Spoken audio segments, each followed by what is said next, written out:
Hi hello ಎಲ್ಲರಿಗೂ ನಮಸ್ಕಾರ.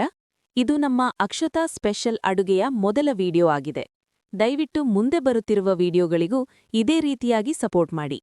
ನಾವು ಮಾಡುತ್ತಿರುವ ಈ ಮಸಾಲಾ ಟೀಯನ್ನು ನೀವು ನಿಮ್ಮ ಮನೆಯಲ್ಲಿ ಕೂಡ ಮಾಡಿ ನೋಡಿ, ತುಂಬಾ ಚೆನ್ನಾಗಿರುತ್ತದೆ. ಮೊದಲು ಲವಂಗ,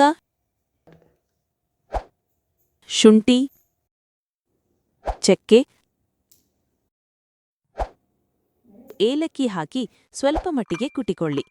ತುಂಬಾ ಪುಡಿ ಮಾಡಿದರೆ ಟೀಯ ರುಚಿ ಅಷ್ಟು ಚೆನ್ನಾಗಿ ಬರೋದಿಲ್ಲ.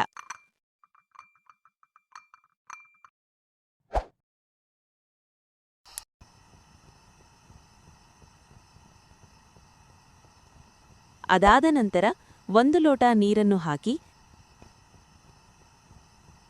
ನಾವು ಕುಟ್ಟಿಕೊಂಡಿರುವ ಮಸಾಲಾವನ್ನು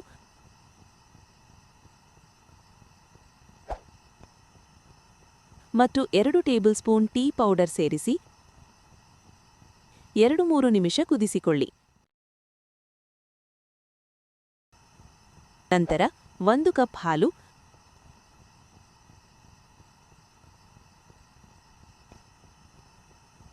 ಮತ್ತು 3 ಟೇಬಲ್ ಸ್ಪೂನ್ ಸಕ್ಕರೆ ಸೇರಿಸಿ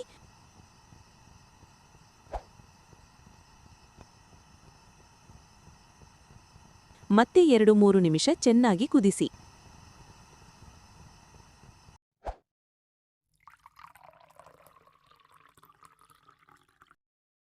ಇವಾಗ ನಮ್ಮ ಮಸಾಲಾ ಟೀ ರೆಡಿ. ಇಂದಿನ ಮಸಾಲಾ ಟೀ ರೆಸಿಪಿ ಹೇಗಿತ್ತು ಎಂದು ಕಮೆಂಟ್ ಮೂಲಕ ತಿಳಿಸಿ. ಹಾಗೆ ಇನ್ನಷ್ಟು ವಿಡಿಯೋಗಳಿಗಾಗಿ ಲೈಕ್, ಶೇರ್ ಮತ್ತು ಸಬ್ಸ್ಕ್ರೈಬ್ ಮಾಡುವುದನ್ನು ಮರೆಯಬೇಡಿ.